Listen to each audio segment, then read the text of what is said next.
पंडाल का निर्माण कर रहे हैं तो यह देखेंगे कि उससे कहीं हमारा ट्रैफिक तो डिस्टर्ब नहीं हो रहा है, लोगों के आने जाने में कोई समस्या तो उत्पन्न नहीं हो रही, रोड कहीं अतिक्रमण तो नहीं हो रहा है। तो इन चीज़ों का विशेष रूप से ध्यान देना है ताकि लोगों को आवागमन जो है सुचारू रूप से हो सके, किसी भी प्रकार की कोई समस्याएं न उत्पन्न हो। दूसरी बात कि आप पंडाल में 2 लाइन बनाएं, कम से कम 2 लाइन तो एकदम मस्ट है, एक महिलाओं के लिए और एक पुरुष के लिए, ताकि दोनों जो है कि आराम से माँ भगवती का दर्शन कर सके, किसी भी प्रकार का कोई गैदरिंग ना हो, महिलाओं के साथ कोई समस्या न उत्पन्न हो। इसलिए 2 लाइन बनाना अति आवश्यक है। क्लियर है?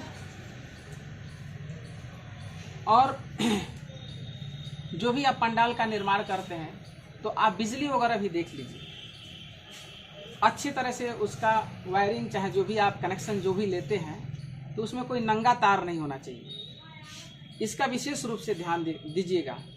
कहीं कोई आकस्मिक घटना हो जाती है तो उसके लिए पहले से ही पानी इत्यादि वगैरह, जल वगैरह की एक व्यवस्था जो है, फायर से संबंधित जो भी आवश्यक चीज़ें हैं वो अपने पास ज़रूर उसमें व्यवस्था करके रखिएगा।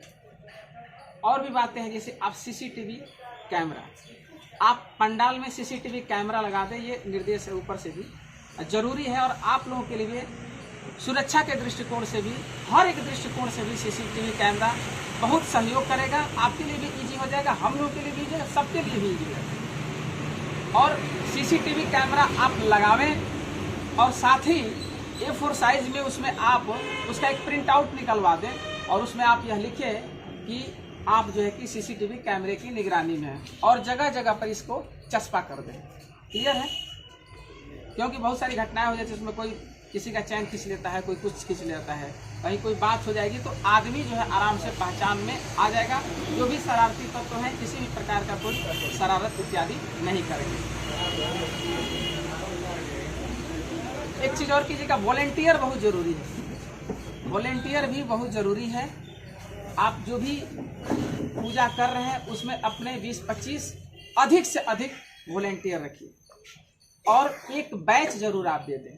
बैच, किसी भी प्रकार का कोई एक बैच दे दें ताकि यह देखने में लगे कि यह व्यक्ति जो है कि इस पूजा समिति के सदस्य हैं या वॉलेंटियर हैं। क्योंकि होता क्या है कि बहुत बार ऐसा भी देखने को मिलता है कि बैच नहीं रहता है, बैच नहीं रहता है, और वह आदमी किसी को समझाता है तो दूसरा आदमी समझ जाता है कि ये कोई ऐसे ही कोई आदमी है जो हमको समझा रहे, तो कभी कभी उसमें लड़ाई झगड़े भी हो जाते हैं। बोलता है कि आप क्यों बोल रहे हैं, ठीक है, लेकिन अगर बैच रहेगा, बैच समझ रहे हैं ना, कोई भी आप बैच दे दें, दुर्गा पूजा समिति ये फलाना ठिकाना कुछ भी अपना लिख के एक दे दे बढ़िया से बनवा के, तो उसमें क्लियर हो जाएगा।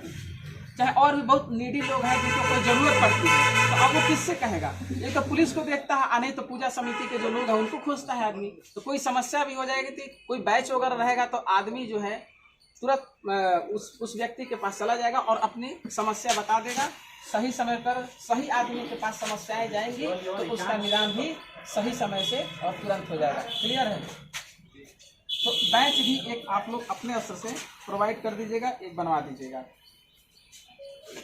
साउंड के बारे में बात करते हैं। साउंड, पहले तो आप लोग डीजे मत रखिएगा, किसी भी हालत में डीजे अलाउ नहीं है, डीजे नहीं बजेगा, ठीक है, डीजे अलाउ नहीं है। आप छोटा मोटा बॉक्स रख सकते हैं, लेकिन उसके लिए भी आपको SDO साहब के यहाँ से परमिशन लेना पड़ेगा। आप परमिशन ले लें और कोशिश करें कि 10 बजे के बाद जो है आप जो है कि साउंड वगैरह न बजा, ठीक?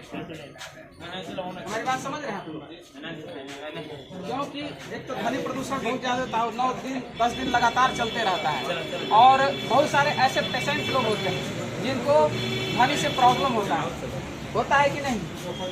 आप खुद बैठ के देख लीजिए, साउंड सिस्टम के पास आप बैठ के अगर ज़्यादा साउंड रहता है तो समस्याएं उत्पन्न होती हैं, तरह तरह के बहुत सारे लोगों को बहुत सारी परेशानियां होती हैं, उससे दिक्कत होती है। तो चूंकि हम धार्मिक कार्य कर रहे हैं तो हमारा जो भी कार्य है वो धार्मिक भावना से ओतप्रोत होना चाहिए, है कि नहीं? सर्व कल्याण की बात होना चाहिए, है ना?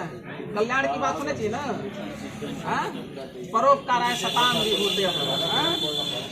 परहित सरिस धर्म नहीं भाई, अपर पीड़ा सम नहीं अधमाई। बात समझ रहे हैं? हमारा जो भक्ति कर रहे हैं और भक्ति का जो उद्देश्य है, जो हम प्राप्त करना चाह रहे हैं, यही ना प्राप्त करना चाह रहे हैं, कुछ जो प्राप्त करना चाह रहे हैं, तो हम कार्य उसी तरह करें कि हमको सबका आशीर्वाद मिले, हर एक आदमी का। अब किसी को प्रॉब्लम होगा साउंड से, हम तो गए तो दूसरे की समस्या जो है, जो बूढ़े बुजुर्ग लोग हैं उनको इससे दिक्कत होती है, जो पेशेंट हैं उनको दिक्कत होती है, उनके बारे में 1 मिनट सोचिए। तो आपसे लड़ नहीं सकता, तो आपसे नहीं लड़ सकते हैं, तो उनकी समस्या को देखते हुए आप करिए। बहुत है तो आप साउंड कम कर सकते हैं, बात समझ रहे हैं ना? उस चीज़ को आप कम करिए, स्लो साउंड करके आप बजाइए, ठीक है? क्लियर है?